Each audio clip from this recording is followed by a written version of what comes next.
stood at the tall windows of Kensington Palace, watching the morning mist rise from the gardens. Her fingers traced the cool glass as she thought about the meeting that would change everything. Today was not just another royal engagement. Today, she would ask some of the most powerful people in Britain to open their hearts and wallets for the smallest members of society. The idea had started 6 months ago during a visit to a children's center in Manchester. She remembered walking into a room where 3-year-old Emma sat alone in the corner, her tiny hands covering her ears as chaos erupted around her.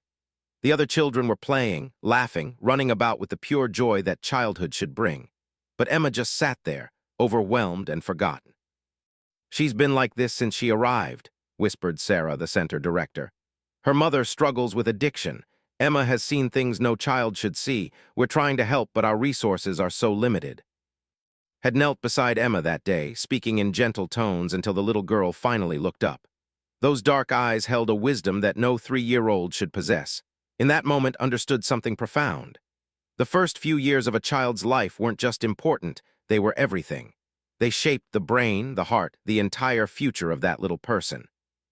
Now, months later, stood in her private study surrounded by research papers, reports from child development experts, and heartbreaking statistics that kept her awake at night. The evidence was overwhelming. Children who received proper support in their earliest years were more likely to succeed in school, form healthy relationships, and contribute positively to society. Those who didn't often struggled for decades, sometimes their entire lives. She thought about her own children, George, Charlotte, and Louis. They had every advantage imaginable: loving parents, stable homes, excellent education, and endless opportunities. But what about children like Emma? What about the thousands of children across the country who started life facing impossible challenges? William found her there as the morning sun climbed higher. "Still thinking about today?" he asked, placing a gentle hand on her shoulder. She leaned into his touch. "I keep wondering if they'll understand. These business leaders, they think in numbers and profits. How do I make them see that investing in early childhood isn't just charity? It's the investment they could possibly make?" "Tell them what you told me," William said. "Tell them about Emma." Smiled, remembering how her husband had reacted when she first shared her passion for early childhood development. He'd listened intently as she explained how the brain develops in those crucial first years, how trauma and neglect could literally change a child's neural pathways, setting them up for a lifetime of struggle. "Every pound spent on early intervention saves 7 pounds later," she had told him, quoting the research she'd memorized. "When we help children in their first 5 years, we prevent problems that would cost society millions down the road: crime, mental health issues, educational failure, unemployment." William had been convinced immediately, but then again he loved her and shared her passion for helping others. Today's audience would be different. These were CEOs, entrepreneurs, and investors who had built empires through shrewd decision-making and careful risk assessment. They would need more than passion. They would need proof. The morning flew by in a blur of final preparations. Reviewed her notes one last time, each statistic representing thousands of real children with real needs.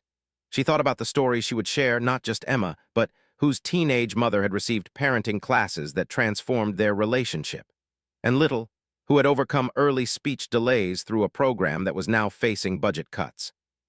As her lady-in-waiting helped her into a navy blue dress, professional but approachable, felt the familiar flutter of nerves that preceded any important speech. But beneath the nerves was something stronger: determination. She thought of all the Emmas sitting alone in corners across the country, waiting for someone to believe in their potential. The car ride to the venue gave her time to center herself. She watched London pass by through tinted windows, busy professionals hurrying to meetings, parents walking children to school, elderly couples sharing morning coffee at sidewalk cafes. All of them had once been Bobbies, their futures shaped by those critical early experiences. As they pulled up to the elegant hotel where the business leaders were gathering, took a deep breath. She thought about her grandmother, the Queen, who had always taught her that true leadership meant using one's platform to serve others. Today, she would put that lesson into practice in a way that could affect generations of children. The hotel lobby buzzed with conversation as some of Britain's most influential business minds gathered over coffee and pastries. Could hear fragments of discussions about market trends, technological innovations, and investment opportunities. Soon, she hoped, they would be talking about something far more important: the opportunity to change young lives. "Your Royal Highness," greeted James, the CEO who had helped organize the event. "Everyone is very excited to hear your presentation." Smiled warmly while internally preparing herself for the challenge ahead. She had 30 minutes to convince these practical, profit-focused individuals that the best investment they could make wasn't in technology or infrastructure, but in the earliest moments of human life. As she was led toward the conference room, past a young waitress who was quietly refilling coffee cups. The girl looked to be about 18, maybe 19, with tired eyes that suggested she was working multiple jobs to make ends meet. Wondered what this girl's early childhood had been like, what opportunities she'd had or missed, what different path her life might have taken with the right support in those crucial first years. The conference room was impressive floor-to-ceiling windows overlooking the Thames, a long mahogany table surrounded by leather chairs, and wall-mounted screens ready to display her carefully prepared presentation. But focus was on the faces around the table, 12 men and women who collectively controlled billions in assets and influenced thousands of jobs. There was who had built a tech empire from a small startup in her garage. David Williams, whose construction company had transformed London's skyline. Sarah, who had revolutionized sustainable energy across Europe. These were people who understood risk and reward, who made decisions based on evidence and potential returns. As took her place at the head of the table, she felt the weight of responsibility settle on her shoulders. Somewhere out there, children like Emma were waiting. Their futures might well depend on the next 30 minutes. "Thank you all for being here today," she began, her voice steady despite her racing heart. "I want to talk to you about the most important investment opportunity you'll ever consider. It doesn't involve new technology or emerging markets. It's about something far more fundamental, the future of our society itself." She clicked to her first slide, a simple photo of a baby's hand grasping an adult finger. "This is where it all begins. In these first few years, we have a window of opportunity that will never come again. The question is, what are we going to do with it?" The room fell silent as began to weave together research and emotion, statistics and stories, making the case that would determine whether her vision could become reality. She thought of Emma, and of all the children whose potential hung in the balance. The presentation that would change everything was about to begin. Watch the faces around the conference table as she shared Emma's story. Some leaned forward with interest, others remained poker-faced, and a few glanced at their phones.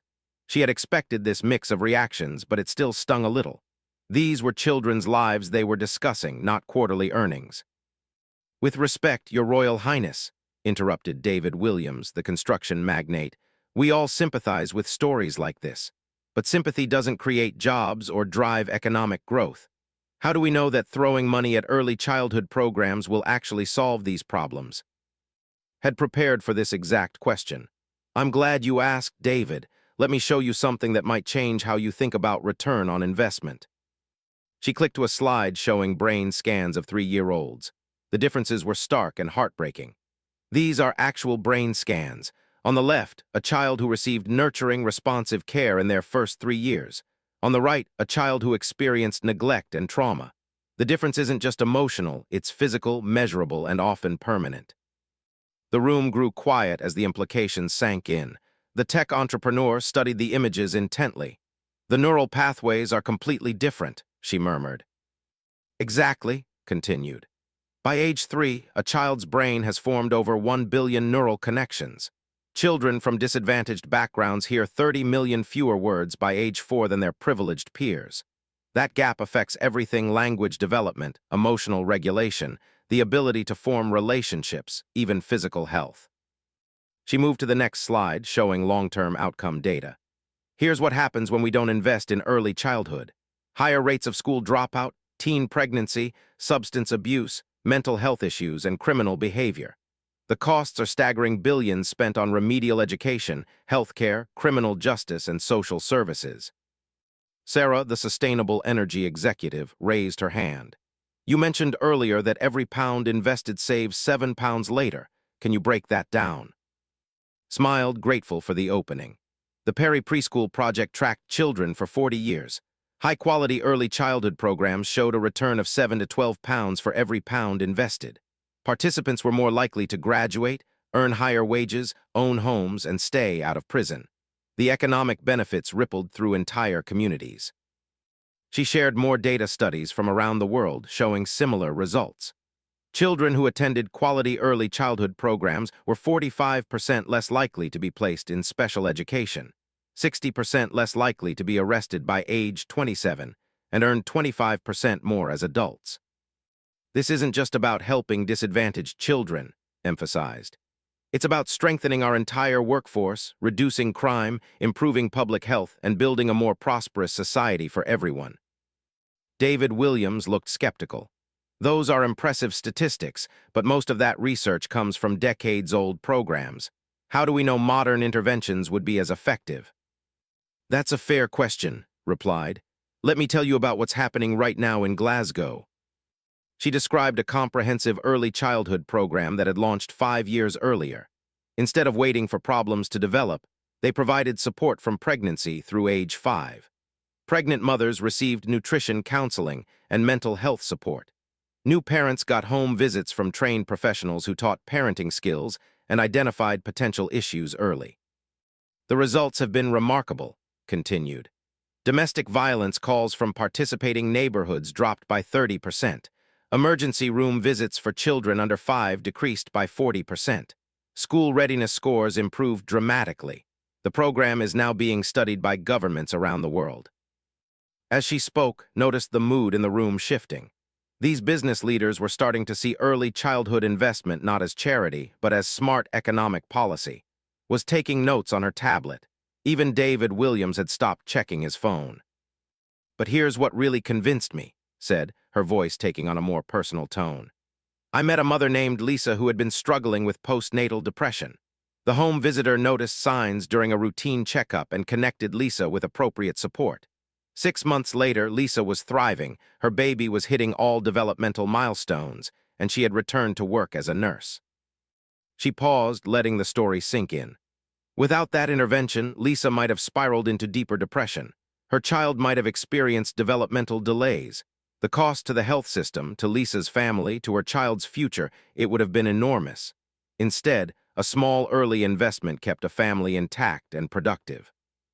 Sarah leaned forward. What would it actually cost to implement something like this nationally? Had hoped someone would ask.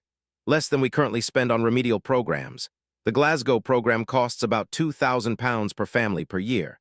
Compare that to the average cost of youth detention, £50,000 per year, or special education placement, £15,000 per year, or treating addiction in adulthood, £20,000 per year.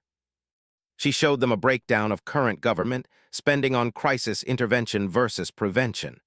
The numbers were sobering: billions spent on problems that could have been prevented with early intervention. We're essentially paying for the same issues over and over again, explained. A child who experiences trauma at age 2 might need special education at 6, counseling at 12, substance abuse treatment at 16, and job training at 25. Each intervention costs thousands, and none addresses the root cause. Thomas Richardson, a banking executive who had been quiet until now, spoke up. This makes sense from a cost-benefit perspective, but how would private investment work? We're not a charity. Had hoped for this question, too. There are several models. Social impact bonds allow private investors to fund programs with government paying based on results. If the program succeeds in reducing later costs, investors receive returns above their initial investment. She explained how these bonds had been used successfully in other countries, funding everything from preschool programs to homelessness prevention. One program in Chicago raised £37 million from private investors to expand early childhood education. When participants showed improved school readiness, investors received their returns plus interest. There are also direct business benefits, continued.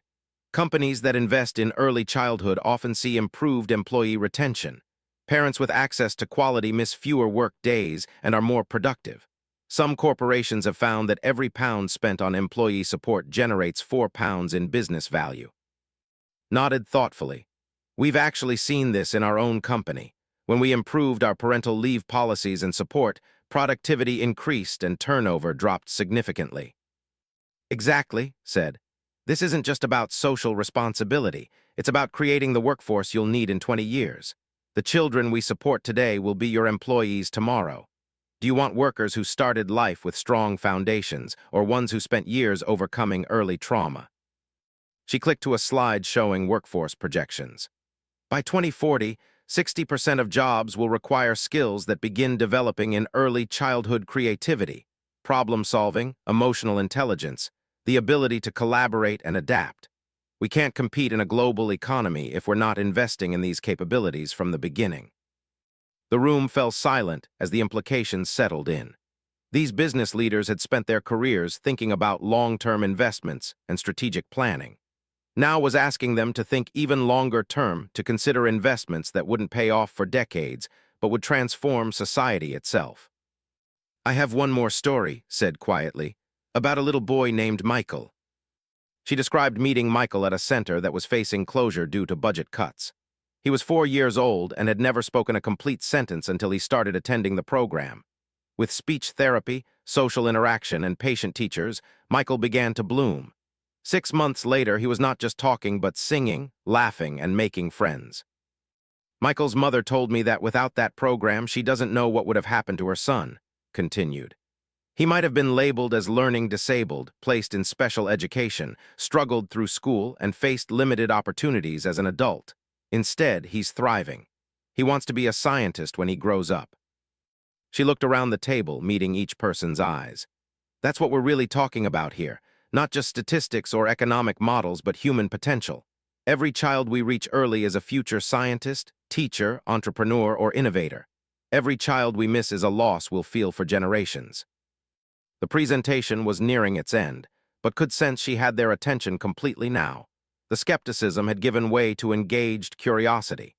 These were people who had built success by recognizing opportunities others missed, and was showing them the biggest opportunity of all, the chance to shape the future itself.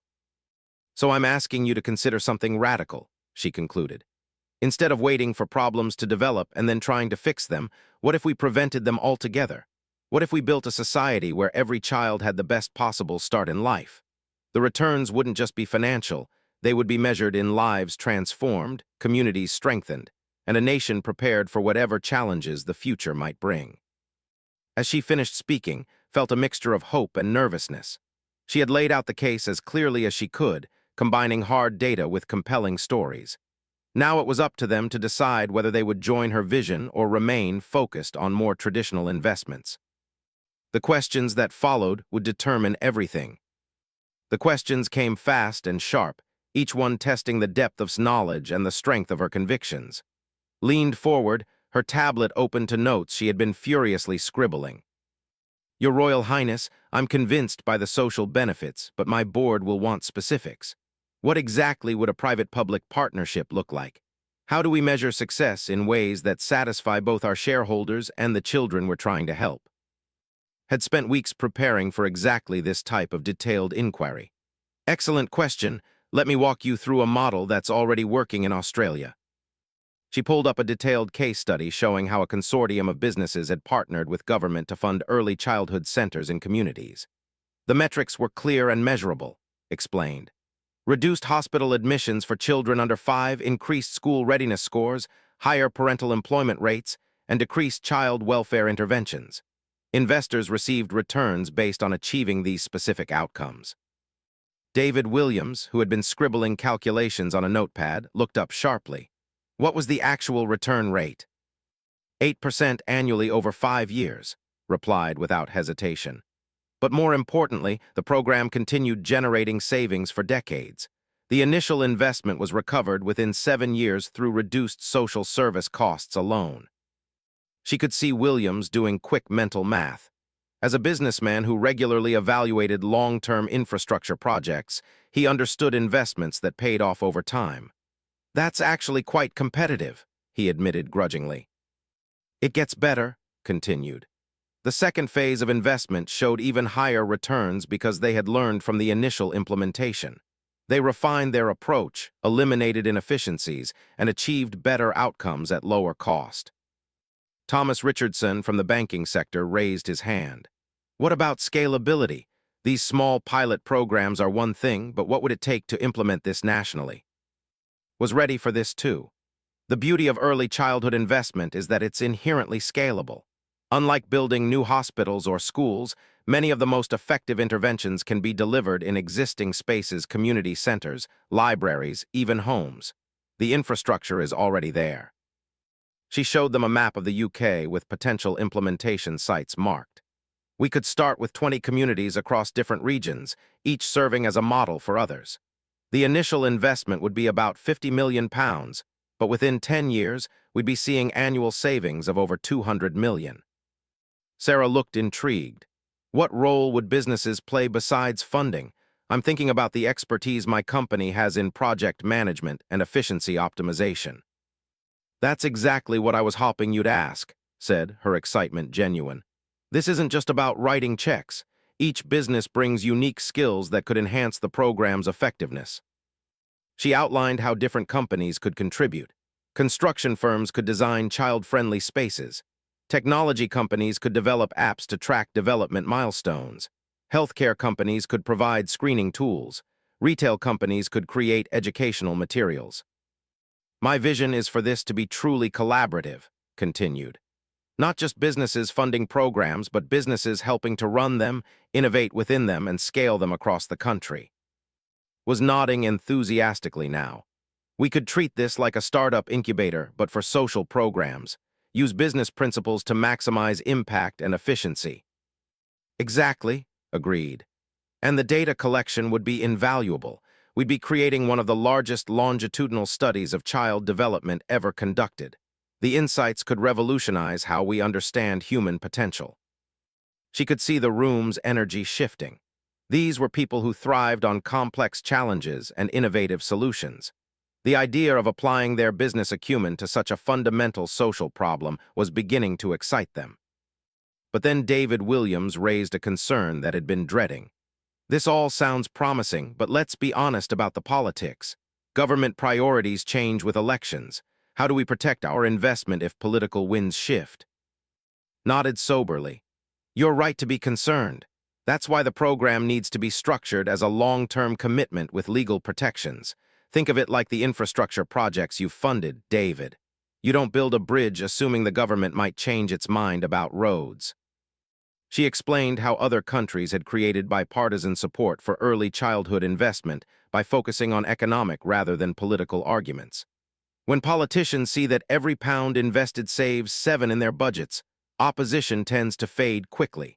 This becomes about fiscal responsibility, not ideology. Thomas Richardson looked thoughtful. What about public perception? How do we ensure this is seen as smart investment rather than corporate welfare? Transparency, replied immediately.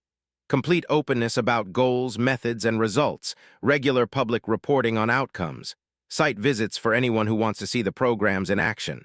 Let the results speak for themselves. She described how community engagement would be built into every aspect of the program. Parents would be involved in design and evaluation. Local businesses would see direct benefits through improved workforce development. Community leaders would help adapt programs to local needs. This isn't something being done to communities, emphasized. It's something being done with them. Local ownership is crucial for long-term success. The discussion continued for another hour, diving into details about governance structures, measurement systems, and risk mitigation. Found herself energized by the complexity of the questions. These business leaders weren't just being polite, they were seriously considering how to make this work. Finally, set down her tablet and looked directly at.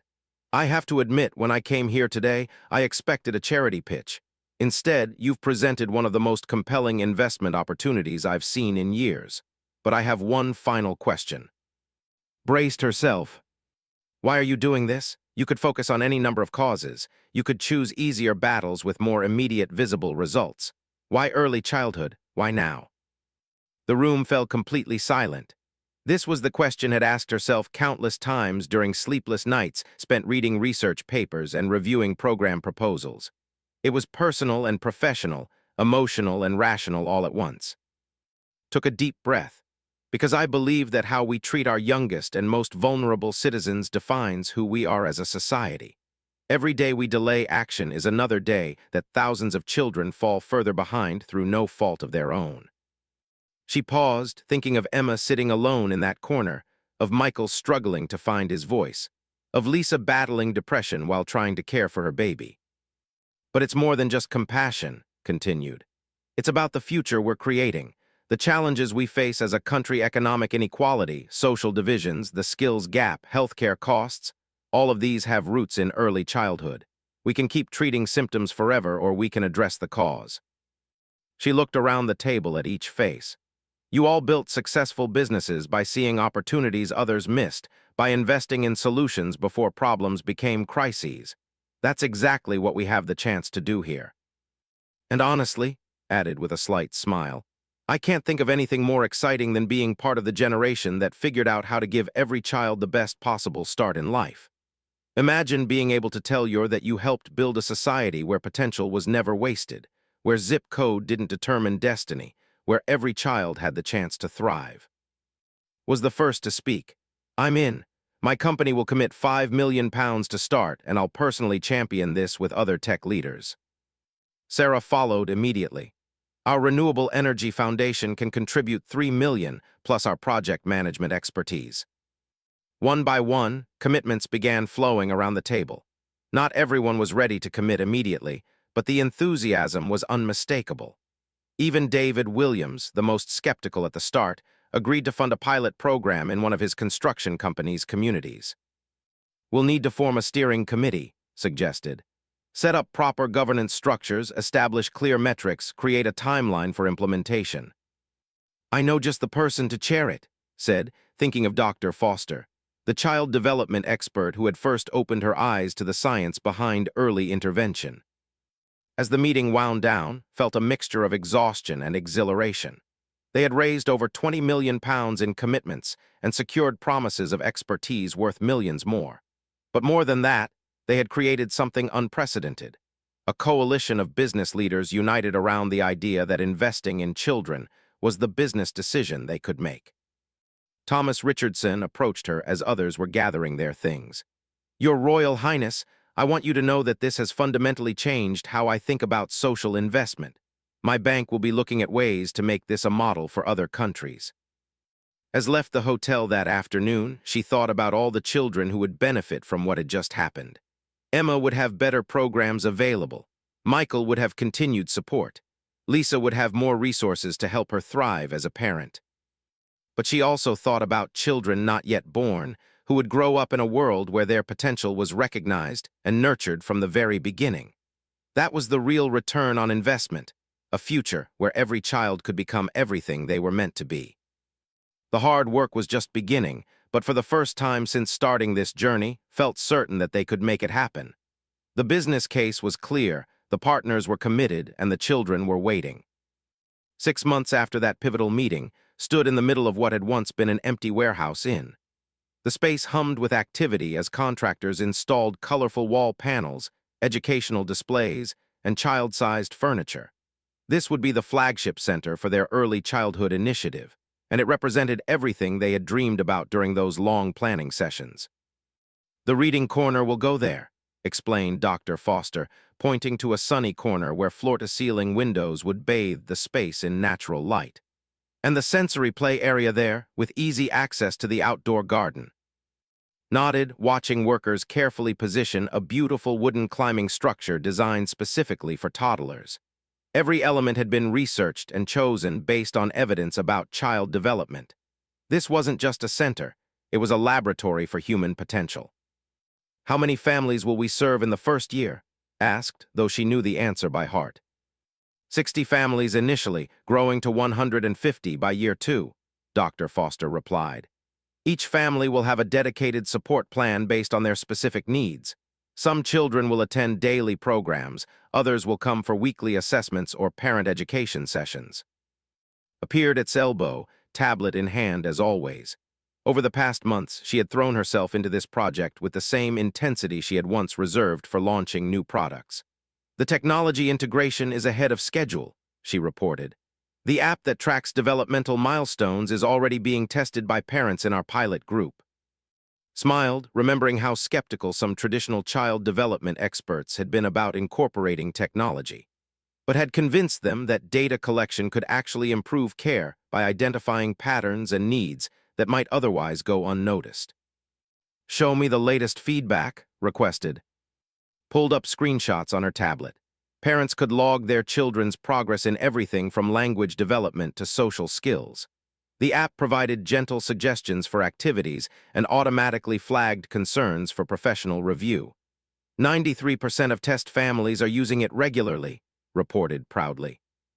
"More importantly," Dr. Foster added, "we're catching developmental delays an average of 4 months earlier than traditional screening methods. That's 4 months of additional intervention time that could make all the difference." As they walked through the space, thought about how much had changed since that first meeting. The steering committee now met monthly, with working groups tackling everything from curriculum development to financial management. David Williams had surprised everyone by becoming one of the most passionate advocates, insisting that construction quality meet the highest standards. "No corners cut when it comes to children," he had declared during one memorable committee meeting. "These buildings need to last generations and inspire everyone who enters them." His construction company had donated labor and materials worth over £2 million across all the sites. More than that, David had convinced other construction firms to join the effort. They were now building 12 centers across the country, each customized for its local community. Sarah's renewable energy expertise had transformed the environmental aspects of the project. Each center would be carbon neutral, with solar panels, efficient heating systems, and gardens designed to teach children about sustainability. "We're not just preparing children for the future," she often said. "We're preparing the future for children." The human impact was already visible, even before the centers officially opened. Regularly visited the pilot programs that had launched in existing facilities while the new centers were being built. Last week, she had met 3-year-old, whose teenage mother had been struggling with depression and social isolation. "He wouldn't speak to anyone when they first came to us," recalled one of the family support workers. "His mum, Kelly, was barely 18 and had no support system. She was overwhelmed and felt like a failure." The transformation had been remarkable. Kelly started attending parenting classes and found a community of other young mothers facing similar challenges. Began participating in group activities, his confidence growing daily. Most importantly, the bond between mother and son had strengthened dramatically. "Kelly told me yesterday that this program saved both their lives," had continued. "She's now studying to become a teaching assistant. She wants to help other families the way we helped hers." Stories like this were multiplying across all the pilot sites, kept a folder of photos and testimonials that she reviewed whenever the enormity of the project felt overwhelming. There was, whose speech delays had completely resolved, whose behavioral issues had improved dramatically once underlying sensory processing problems were addressed, whose single father had learned positive discipline techniques that transformed their relationship. But perhaps the most powerful story came from an unexpected source. During a site visit to the Manchester pilot program, had encountered Emma, the little girl whose struggle had first inspired this entire initiative. Now 4 years old, Emma was barely recognizable from the overwhelmed child had met 2 years earlier. "She's like a different child," marveled Sarah, the center director. "Still sensitive and thoughtful, but confident now. She helps new children who are feeling scared or overwhelmed. It's like she remembers how it feels and wants to help." Emma's mother had also transformed. With support for her addiction recovery and parenting guidance, she had regained custody and was working part-time while attending counseling. The cycle that might have continued for generations had been broken. These success stories were crucial for maintaining momentum, but knew that the real test was yet to come. The first formal evaluation results wouldn't be available for months, and the long-term outcomes they were ultimately hoping for wouldn't be measurable for years. That uncertainty was weighing on everyone's minds as they gathered for their monthly steering committee meeting. The conference room at its company headquarters had become their regular meeting space, its walls now covered with charts tracking progress across multiple sites. "The numbers continue to look positive," reported Dr. Foster, presenting the latest data. 97% of families are completing their initial assessments. 85% are participating in all recommended activities. Most encouraging, we're seeing measurable improvements in child development scores within just 3 months of enrollment. Thomas Richardson raised his hand. What about the economic indicators? Are we tracking cost savings yet? Still early, but promising, replied the program's financial director. Emergency room visits are down 28% among participating families. Child welfare referrals have decreased by 15% in program areas. These are significant early indicators. David Williams leaned forward. I'm hearing positive feedback from our construction crews. Several have asked if their own children can participate in the programs. This had been an unexpected development. As word spread about the quality of the programs, demand was growing beyond the originally targeted populations. Middle-class families were asking about enrollment, creating both opportunities and challenges. We need to maintain our focus on the most vulnerable children, Dr. Foster emphasized. But there's also value in economic diversity within the programs. Children benefit from interacting with peers from different backgrounds. Nodded. My tech team has been developing algorithms to optimize enrollment based on both need and community benefit. We can ensure the most at-risk children are prioritized while still creating diverse, thriving environments. The discussion turned to expansion plans. Several other cities had requested programs, and international delegations were asking for consultations. The model was proving scalable, but they needed to be careful not to grow too quickly. Quality must never be compromised for quantity, emphasized. Better to run 12 excellent programs than 50 mediocre ones. As the meeting progressed, found herself marveling at how this group of high-powered business executives had become passionate advocates for early childhood development. Regularly attended child development conferences. David had enrolled in a course on trauma-informed care. Sarah was collaborating with university researchers on environmental impacts of early childhood stress. I need to share something, Thomas Richardson said as the formal meeting concluded. My daughter is studying psychology at university. She's writing her thesis on this project. She told me last week that watching us work on this has inspired her to specialize in child development. She wants to dedicate her career to this field. The room fell silent for a moment. This was the ripple effect it hoped for but hadn't dared expect so soon. Their work wasn't just transforming individual children and families. It was inspiring a new generation of professionals to enter the field. That's exactly what we need, Dr. Foster said quietly. More brilliant minds focused on the earliest years of life. Your daughter could be part of the generation that makes early childhood development a national priority. As the meeting broke up, walked to the window overlooking London's bustling streets. Somewhere out there, children were taking their first steps, saying their first words, forming their first friendships. The quality of those early experiences would shape not just their individual futures, but the future of society itself. Joined her at the window. Feeling the weight of it, she asked perceptively. Sometimes, admitted. When I think about all the children we're not reaching yet, all the communities still waiting for programs, all the families struggling without support. But then I think about Emma, said, and all the children who are thriving because of what we've built. We can't save everyone immediately, but we're proving it can be done. That's how change happens, one child, one family, one community at a time. Nodded, feeling renewed determination. The centers were opening next month. The first cohort of families was enrolled.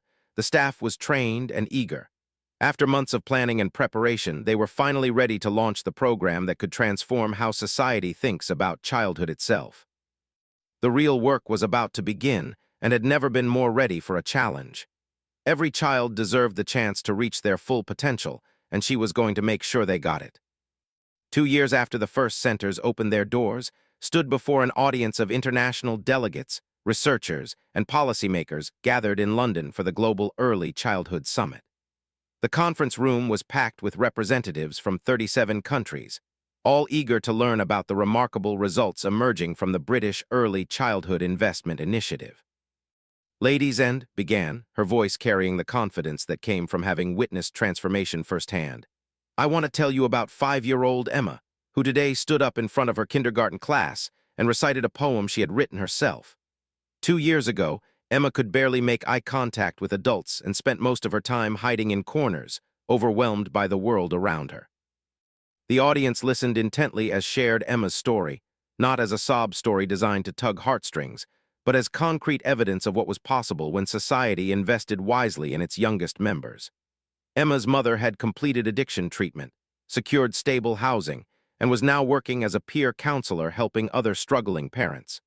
The cycle of trauma that had affected Emma's family for generations had been broken. Emma's story is not unique, continued. Across our 12 centers, we are seeing consistent, measurable improvements in child development outcomes, family stability, and community. But more than that, we are seeing the emergence of something we hadn't fully anticipated, a cultural shift in how communities think about childhood itself. The data spoke for itself. Dr. Foster had spent months preparing the comprehensive report that now lay before each delegate. Children in the program were entering school with literacy and numeracy skills 18 months ahead of their peers from similar backgrounds. Behavioral problems had decreased by 63%. Family employment rates had increased by 45%.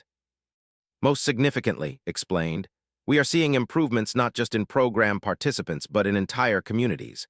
When children thrive, families stabilize. When families stabilize, neighborhoods transform. When neighborhoods transform, economic opportunities multiply. Took the podium next, her tablet displaying real-time data from the monitoring systems they had developed. The technology platform we created has revolutionized how we track and support child development. We can now identify concerns within days rather than months, allowing for immediate intervention when it's most effective. She showed the audience how predictive algorithms could flag children at risk for developmental delays, learning difficulties, or behavioral challenges before symptoms became severe. The early warning system had prevented countless problems from becoming entrenched. But technology is only a tool, emphasized. The real magic happens through human connection. Every family in our program has a dedicated support team that includes child development specialists, family counselors, healthcare providers, and peer mentors. We wrap services around families rather than expecting families to navigate complex systems on their own. David Williams presented next, describing the construction and design innovations that had emerged from the project. We've learned that the physical environment is crucial for early childhood development. Our centers are designed to promote exploration, creativity, and social connection while maintaining safety and accessibility. He showed photos of the beautiful, naturalistic play spaces they had created, with elements that challenged children's growing abilities while providing safe havens for those who needed quiet space. Most importantly, these buildings have become community anchors. Parents gather here even outside program hours. Grandparents volunteer as reading mentors. Teenagers help with outdoor garden projects. The centers have become hubs of intergenerational connection. Sarah's presentation focused on sustainability and long-term thinking. From the beginning, we designed this initiative to be environmentally sustainable and financially self-supporting. Solar panels provide most of our energy needs. Gardens teach children about nutrition while providing fresh food for families. Waste reduction programs save money while teaching environmental responsibility. She presented financial projections showing that the programs would become cost-neutral within 5 years and generate net savings within 7 years. We're not just investing in children, she concluded. We're modeling the kind of integrated, sustainable thinking that these children will need to address the challenges of their generation. The most powerful presentation came from Thomas Richardson, who had become an unlikely expert on child brain development. "Follow me for a moment into the neuroscience," he began, displaying colorful brain scans on the large screen. These images show the actual physical changes in children's brains after 18 months in our programs. Neural pathways associated with emotional regulation, language processing, and social cognition have strengthened significantly. Areas linked to stress response have normalized. These aren't temporary improvements. These are permanent changes in brain architecture. He paused to let the implications sink in. We are literally rewiring the human brain for success. Children who might have struggled their entire lives now have the neural foundations for learning, relationship building, and emotional resilience. The questions from the international delegates were sophisticated and challenging. How could the model be adapted for different cultural contexts? What training was required for staff? How could governments build political support for long-term investments? What role could private sector partnerships play in different economic systems? Found herself energized by the complexity of the discussions. These weren't casual conversations about helping children. These were serious policy debates about fundamentally restructuring how societies approach human development. The key insight, she explained to a delegate from Singapore, is that this isn't just an education program or a healthcare program or a social services program. It's all of those things integrated into a comprehensive approach to human development. That's why it works where individual interventions fail. During the lunch break, was approached by Dr. James, a researcher from who had been studying their results. Your Royal Highness, I wanted you to know that this initiative is being talked about in academic circles worldwide. The longitudinal data you're generating could reshape everything we think we know about human potential. He explained that universities were requesting permission to study their model, and several countries were allocating funds for pilot programs based on their design. You've essentially created a natural experiment in human development at scale. The implications could extend far beyond early childhood. The afternoon sessions focused on scaling and replication. Was pleased to see that the business leaders who had initially joined out of curiosity had become genuine experts in child development. Was co-authoring research papers. David Williams was consulting on center designs internationally. Sarah was developing environmental standards for early childhood facilities worldwide. This transformation of business leadership itself is one of our most significant achievements, reflected during her closing remarks. We've shown that when you give successful, intelligent people a meaningful challenge that aligns with their values, they don't just write checks, they become champions for change. She described how the business community's involvement had elevated the entire field of early childhood development. Salaries for workers had increased significantly as these leaders insisted on attracting top talent. University programs in child development had seen unprecedented enrollment as the field gained prestige and funding. Political support had strengthened as business voices joined advocacy efforts. But ultimately, concluded, this isn't about programs or politics or even policy. It's about children. It's about giving every child the foundation they need to build whatever life they choose. It's about creating a society where potential is never wasted, where circumstances of birth don't determine destiny, where every child can flourish. As the summit concluded, delegates approached with commitments and questions. Brazil wanted to adapt the model for favela communities. Japan was interested in the intergenerational aspects. Canada was planning a First Nations pilot program. The European Union was considering continent-wide standards based on their approach. That evening returned to the center where it had all begun. The children had gone home, but evidence of their presence was everywhere: artwork on the walls, toys carefully organized in bins, books scattered on comfortable reading chairs. The space hummed with the invisible energy of childhood joy and discovery. She found Emma in the quiet corner where they had first met, now serving as a reading nook filled with soft cushions and picture books. Emma was there with her mother, both of them reading together as part of the evening family program. "Princess," Emma called out, running to give her a hug. "Look what I made today." She held up a colorful drawing of a house surrounded by flowers and trees. "That's beautiful, Emma. Tell me about it." "It's where I want to live when I grow up," Emma explained. "With my family and lots of flowers and maybe a dog, and I want to have a job helping children like the teachers here help me." Knelt to Emma's level, struck by the little girl's confidence and clear vision for her future. This was what transformation looked like, not just improved test scores or reduced behavioral problems, but a child who believed in herself and her possibilities. Emma's mother, Lisa, approached with tears in her eyes. "I wanted to thank you," she said quietly, "not just for the programs, but for believing that children like Emma deserved the best, for proving that families like ours could change our story." Lisa had completed her addiction treatment and was now training to become a family support specialist, wanting to help other parents navigate the challenges she had faced. Emma talks about becoming a teacher or maybe a scientist. Before this program, I couldn't even imagine her finishing school. Now I can't imagine her not succeeding at whatever she chooses. As drove home that night, she reflected on the journey that had brought them to this moment. It had started with one overwhelmed child in a corner, and a growing understanding that the earliest years of life held the key to human potential. It had grown into a movement that was transforming not just individual children, but entire communities and ultimately society itself. Her phone buzzed with a text from Just saw the early enrollment numbers for next year's expansion sites. We have 5 times more applicants than spaces. The demand is incredible. Smiled, knowing that demand was the best possible problem to have. It meant communities recognized the value of what they were offering. It meant parents were eager to give their children the best possible start. It meant the culture was truly shifting toward prioritizing early childhood development. As she pulled into Kensington Palace, thought about her own children sleeping peacefully upstairs.